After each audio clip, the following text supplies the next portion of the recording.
everything has changed. There is an absolutely new frame, there is a new tone, there is new lexicon, there is a new way of looking at things, there is a new energy, and there's a new responsibility that is coming from Washington. At no other time in U.S. history has the entire interagency pulled together behind the vision of the President to engage with Muslims around the world. It is a presidential priority.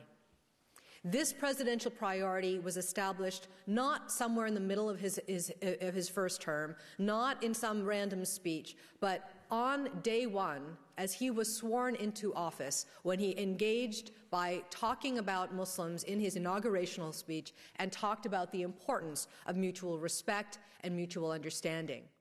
You know, I happened to be in graduate school when Huntington wrote this famous piece, The Clash of Civilizations, in 1993, and set up an us and them paradigm that really was the paradigm that was consistent from 1993 until this presidency, really talking about what is this clash? Is there an us and a them? What does it mean? Are Muslims different? Are they some sort of special people over here that we need to deal with? This concept of a monolith, everybody who is Muslim is the same, no distinction of the diversity and the nuances that exist with Muslim communities around the world. Quite offensive, to be honest. This president has gone forward in talking about that frame and pushing it absolutely aside. There is no us and them. There is a we. There is a partnership. Hear the words, hear the tone that this president talks about and talks with Muslims. He talks about Muslim communities around the world. He's not talking about the Muslim world, some monolith, some major piece of architecture that exists somewhere separate, but he's inclusive. 45% of the world's population is under the age of 30. And in many Muslim communities around the world, that percentage is far higher.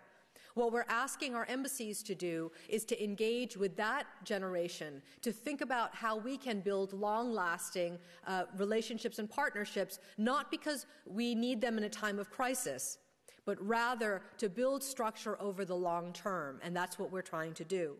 As we all learned from what happened in Denmark, what happens in Copenhagen affects a life in Kabul. We have to understand that nuance. We have to understand that no longer are we stovepiped and things happen regionally, but because of the internet, because of the way in which young people especially are acting and talking with each other, we have to understand those connections, and we're trying to be respectful of that. So within the State Department, that kind of change has happened. Within our embassies, things are changing as well. We're using the strength of the United States government to be the convener and the facilitator and the intellectual partner with the ideas that we hear on the ground. We are bringing people to the table that don't usually come to the table. And we're finding ways to actually activate the ideas with the resources and with the vision so that these ideas can move forward. But what hasn't changed, okay? The urgency of this issue has not changed. Pre-Cairo and post-Cairo, you're here because you're interested in this issue. But there's a lot of work still to be done. Government cannot do this alone. And so when I think about the private sector, when I think about the other aspects of partnership building, of where we can go to actually think about not only resources, but innovation and creativity and ways in which you can help ideas spring from the grassroots and move forward, more has to be done.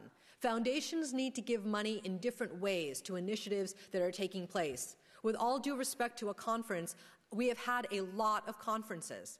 Okay? What are you doing next? How are you moving those people forward? How are you getting ideas into the main space? How are you seeding things differently? Foundations have to think about that. Business talks about how important it is that we build a world that has more bridges and understanding. What are they doing to put their money where their mouth is? Now, what also hasn't changed? Well, there's certain things that are happening in the world right now that are unbelievably important to every conversation I have with any group of Muslims that I meet with.